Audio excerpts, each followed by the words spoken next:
আসসালামু আলাইকুম। কেমন আছেন সবাই? আশা করছি সবাই অনেক ভালো আছেন। আবারও একটি নতুন ভিডিও নিয়ে হাজির হয়ে গেলাম। আপনারা দেখতে পাচ্ছেন আমার হাতে যে চুড়িটা রয়েছে, মাঝখানে যে সুই সুতা দিয়ে কাজ করেছি আমি।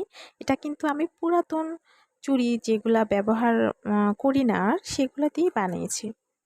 বানানোর পর আমার নিজের কাছে অনেক ভালো লেগেছে, তাই ভাবলাম আপনাদের সঙ্গে শেয়ার করি। এই চুড়িগুলো এতটাই সুন্দর হয়, মানে আপনারা চাইলে এভাবে সিঙ্গেলও পরতে পারবেন, আবার কতগুলো চুড়ির সাথে ম্যাচিং করে পরতে পারবেন। এই চুড়িগুলো শাড়ির সাথে পরা যায়, আবার যদি বলেন ড্রেসের সাথে পরবো তারপরেও কিন্তু অনেক সুন্দর মানায়। চুড়িটা আমি কিভাবে বানিয়েছি আপনারা যদি দেখতে চান তাহলে অবশ্যই আমাকে কমেন্ট করে জানাবেন। আমি চেষ্টা করব পুরো ভিডিও ডিটেইলি আপনাদের দেখানো। আমার বানানো চুড়ি আপনাদের কেমন লেগেছে অবশ্যই কমেন্ট করে জানাবেন। আল্লাহ হাফেজ।